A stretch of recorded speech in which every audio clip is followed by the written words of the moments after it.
Hey everyone. I'm Abby from The Left-Handed Typist, and Ivy Rose from Lakeside Publications tagged me kind of informally to try out her new very awesome vlog challenge, which is a link up she's doing now, and it does look very awesome, and I'm so glad that I was able to get permission to do this. This is gonna be awesome, even though I'm terrified of talking to a screen. This is really weird, so bear with me.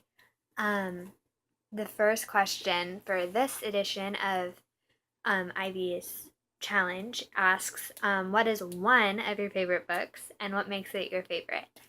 Um, I'm not going to be traditional and give you my very favorites. I have a whole blog page devoted to that because I love so many books. Normally, I would say An Old-Fashioned Girl by Louisa May Alcott and Scarlet Pimpernel by Baroness Muska Orczy tie for first. But today, since it says one of your favorites, and it doesn't have to be my very, very favorite, I'm going to mention Counted with the Stars by Connellan Cosette. First off, check out that cover. Like, is it not beautiful on the spine? It's got stars. It's so pretty. I love it. Yeah, it's actually the reason I bought the book. But the everything inside, yeah, that didn't disappoint either. It's amazing. It's a little long, but I really loved it. Um, it's historical fiction, which is actually kind of what I want to talk about because historical fiction is probably my favorite genre to read. I don't know that I could ever write it because I'm not a great researcher. I don't feel like I'm a great researcher, but it's such a good book. It's about the Exodus, the biblical Exodus, and an Egyptian slave who joins all of the Hebrews, all the Hebrew slaves in the Exodus. And so I thought that was really fascinating as a premise for a story. I wish I'd thought of it first. But I was really impressed getting into the book how much accuracy was in there, things I just learned about in Sunday school class that I thought, wow, I bet nobody else knows this. This is so cool. And then I read this book and all the details about the lost cities are in there. And I was like, what? That's so cool. So I love that when you learn something new and then it shows up like the next day. It's so cool. Um, so anyway, I read it in just a couple days, I think. I don't know, I'd have to check my Goodreads. And I really loved the struggles that the main Egyptian girl Kia had with herself and her concept of Yahweh.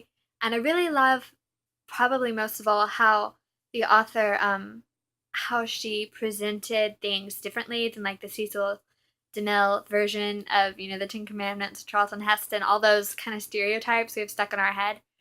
She really did a good job presenting it differently while still, it's still being biblically accurate. She was just kind of interpreting some things that we kind of wonder about her own way. Like the taste of manna. Oh my goodness, that was like the most poetic and beautiful part ever. I loved it because I always pictured it as like stale um, French bread, like dried out from a store. I don't know why, because obviously it was good. Anyway, that was I don't, but she blew my mind with that. So it's my favorite because of the depth in the book and the struggles and the amazing descriptions and kind of originality she was still able to bring to a very age-old story that I'm very familiar with. Um, okay, the second one is show your room and or writing space. I'm not really gonna do that. Sorry, it's cheating. Because I usually write in my bed, and which is over here. And yeah, I'm not gonna show y'all that. But all my awesome bookshelves, I have two of these huge IKEA bookshelves over here. And I write in this chair sometimes, in my bed sometimes, and then I have a desk in the living room that I sometimes write at as well. Usually with my laptop, if which my phone is sitting on right now. If I'm going to, what was I gonna say?